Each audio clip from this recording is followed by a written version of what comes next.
দিনটি ছিল 19 জুলাই শুক্রবার। জুমার নামাজের পর পূর্ব ঘোষিত কর্মসূচিতে রংপুরের সিটি বাজার এলাকায় জড়ো হন ছাত্র জনতা। দুপুর গড়িয়ে বিকেল হতেই উত্তপ্ত হয়ে ওঠে পুরো এলাকা। পুলিশ ও বিক্ষোভকারীদের মধ্যে ধাওয়া ধাওয়ার এক পর্যায়ে শুরু হয় গুলিবর্ষণ। সেই গুলিতে প্রাণ হারান কলা ব্যবসায়ী মিরাজুল ইসলাম, বৌরানী জুয়েলার্সের ম্যানেজার মুসলিম উদ্দিন মিলন, সবজি বিক্রেতা সাজ্জাদ হোসেন ও শিক্ষার্থী আব্দুল্লাহ আল তাহির সহ 5 জন।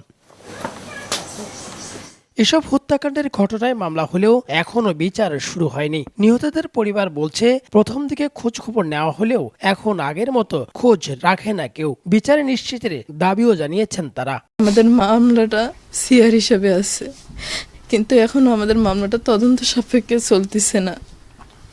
কিন্তু আমাদের স্বামীকে যারা নির্মমভাবে হত্যা করছে তাদের আমরা বিচার চাই। আমার ছেলে নাই, আমরা তো অনেক কষ্টে আছি, অনেক ইয়েতে আছি।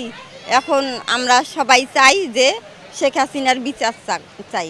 আমি যে এখনো কেস করছি, এখনো কয়টা যে আসামি ধরছি না ধরছি তাও আমি জানি না। হত্যা মামলাগুলোর তদন্ত করছে সিআইডি। মামলার তদন্ত শেষ হলেও অনেক সরকারি কর্মকর্তা আসামি থাকায় সরকারের অনুমতির অপেক্ষায় বলে জানিয়েছেন এই কর্মকর্তা। আমাদের তদন্ত শেষ, 5টি মামলা তদন্ত শেষ। আমরা বিগত জাতীয় নির্বাচনের আগে আমরা সরকারি কর্মচারীদের জন্য যে নিয়মটা, সেটা হলো আপনার সরকারের পূর্বানুমতি দরকার হয়। যাদের সংশ্লিষ্টতা পাওয়া গেছে তাদেরকে চার্জশিটভুক্ত করার জন্য আমরা সেজন্য চিঠি লিখেছি। এদিকে সম্প্রতি রংপুর সফরে এসে মুক্তিযুদ্ধ বিষয়ক মন্ত্রী আহমদ আজম খান জুলাইয়ের এসব হত্যাকাণ্ডের বিচার নিশ্চিত করার আশ্বাস দিয়েছেন।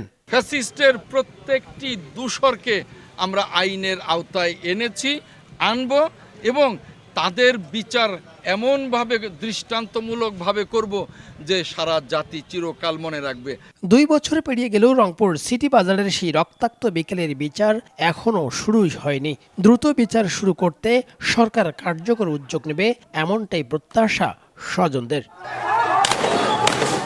রফিকুল ইসলাম, দেশ টিভি, রংপুর।